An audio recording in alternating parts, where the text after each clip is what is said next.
Wonderful రోల్స్తో మన ముందుకు వస్తూ ఈసారి మన చైతన్యకి మామగా మన ముందుకు వస్తున్నారు. సో వారికి వెల్కమ్ చెప్పేస్తూ సో రిక్వెస్టింగ్ మురళీధర్ గౌడ్ గారు టు ప్లీజ్ స్పీక్.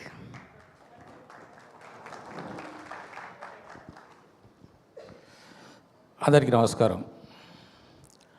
సంతాన ప్రాప్తిరస్తు సినిమా ఒక విభిన్నమైన కథతోని అద్భుతమైనటువంటి దర్శకత్వాన్ని ప్రదర్శించినటువంటి సంజీవ్ రెడ్డి గారు చిత్రాన్ని తను అనుకున్న రీతిలో ఏ పాయింట్ అయితే చెప్పాలని అనుకున్నారో ఆ పాయింట్ చెప్పి దాన్ని చాలా విజయవంతంగా నడిపించారు. ఈ సినిమా వల్ల నాకు తెలిసి కొంతమంది కన్నా కొంచెం ఉపయోగం కలుగుతుందేమో నాకు అనిపిస్తుంది. సినిమా తప్పకుండా విజయవంతం అవుతుందని కోరుకుంటున్నాను. మీ అందరి ఆశీస్సులు ఆకాంక్షిస్తున్నాను. Thank you sir. Thank you very much. Thank you so much. And yes, ఇందాక నేను యాక్చువల్లీ విగ్గు లేకపోవడంతో జీవన్ గారిని గుర్తుపట్టలేదు. ప్లీజ్ ఏమనుకోకుండా స్టేజ్ పైకి రారా.